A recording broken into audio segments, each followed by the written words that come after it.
ខ្ញុំព្រមសហការជាមួយលោកប៉ុន្តែខ្ញុំមិនអាចឲ្យគេជិះជាន់បានទេអាហា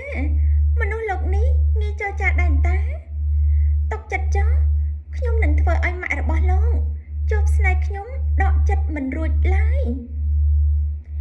ឆាតាមលក្ខខណ្ឌរបស់លោកគ្មានប្រាប់ថាចង់បានស្រីបែបណានោះទេតែមិនក៏ជ្រើសយកខ្ញុំរៀបការជាមួយអញ្ចឹងខ្ញុំគ្រាន់តែមានសាច់សោះមានអីអាក្រក់ណាស់ណាទេលោកនេះពិតជាភ្នែកស្អុយមែនមិនចម្លែកទេដែលសង្ហាថ្នាក់នឹងហើយត្រូវស្វែងរកដៃគូណាត់ជួបនោះព្រោះស្រីស្អាតស្អាតដែលតាមស្រឡាញ់លោកគឺត្រូវមាត់អាក្រក់របស់លោកបំភ័យរត់ចោលអស់ហើយ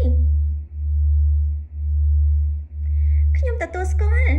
ថាលោកនេះពិតជាខ្ពស់សង្ហាតែខ្ញុំនេះណាមានចិត្តជាដូនជ័យ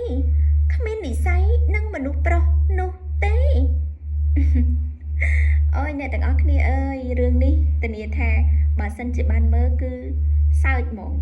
កំ ប្លែងណាស់ហ្នឹងហើយអញ្ចឹង fan របស់ page admin drama ចាំលោកលាក់